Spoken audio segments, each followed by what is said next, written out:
दूसरों को भी अनुशासन में रखना सीखो, डिसिप्लिन, और स्वयं भी डिसिप्लिन रहो। अभी मैंने देखा कि कवित्री लेखिका श्रीमती विजयलक्ष्मी जी, श्रीमती है ना,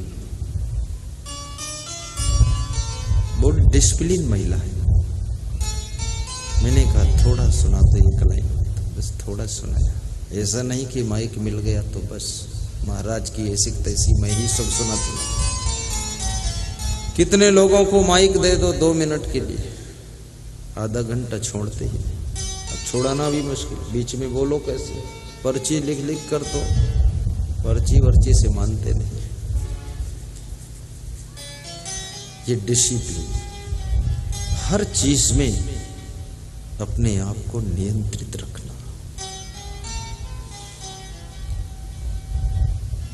वर्षा जब नियंत्रित होती है तो फसलें लहलहाती है। वर्षा अनियंत्रित हो जाती है, या तो फसलें डूब जाएंगी या तो सूख जाएंगी। नियंत्रित, आपका मन भी नियंत्रित होना चाहिए। संयंत्र की तरह मन काम ना करे, नियंत्रण में मन काम करे। और जो मन को नियंत्रित कर लेता है महान पुरुष होता है। वो महिला घर की महिमा को बढ़ाती है, वह पुत्र अपने माता पिता के यश को बढ़ाता है, वह शिष्य अपने गुरु के गौरव को बढ़ाता है, और वह ग्रामवासी अपने गांव के विकास को आगे बढ़ाता है। मन जिसका नियम। कभी कभी मन धन के लिए भी लालच करता है, कभी कभी खाने पीने में लालच आता है, और उस लालच में तुम ज्यादा खा लेते हो। खाने के बाद तुम थोड़ी तकलीफ एहसास करते हो कि पेट ज्यादा भर गया। अभी पेट भर गया, पेट भी बहुत तुम्हें मदद करता है। थोड़ा ओवरलोड खा लेते हैं तो भी ये हजम कर ले जाता है, लेकिन जब ज्यादा ही रोज रोज करते हो तब ये बदहजमी करता है, फिर ये उल्टा फेंकता है, उल्टी होगा। निकलना चाहिए नीचे से तो ऊपर से ही निकलने लगेगा। उल्टी उल्टी पलटी सल्टी।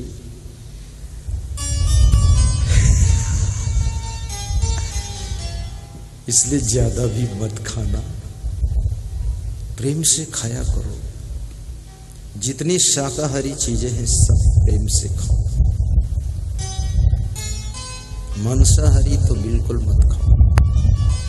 मछली, मुर्गा, अंडा, भैंसा, गाय, सुअर, सांप, बिच्छू,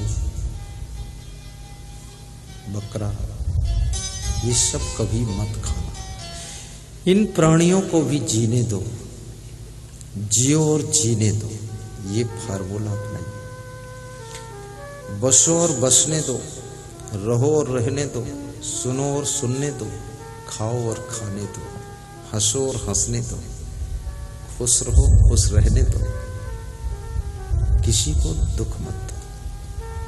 तुमको कोई दुख दे तो तुम दुखी मत हो, लेकिन तुम दूसरों को दुख मत दो।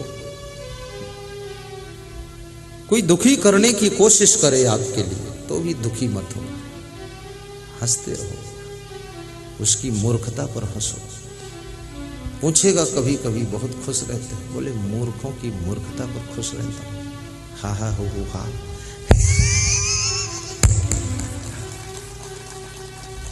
बहुत से लोग तुमको दुखी देखना चाहते हैं, इस इंतजार में बैठे हैं कि इनका खेल कब बिगड़े।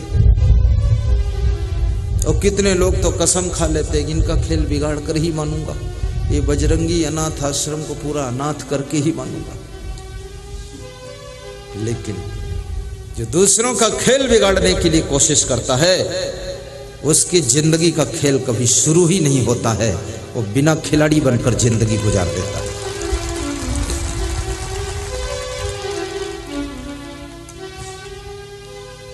ईश्वर से एक साधु मुझे मिला तो बोला कि कुछ साधु ऐसे हैं जो इस इंतजार में हैं कि असंग साहेब का प्रभाव कैसे कम होगा, कब कम होगा, उनका इंतजार कर रहे हैं बेचारे। हमने कहा ये मर जाएंगे तो भी कम नहीं होगा। क्यों नहीं कम होगा?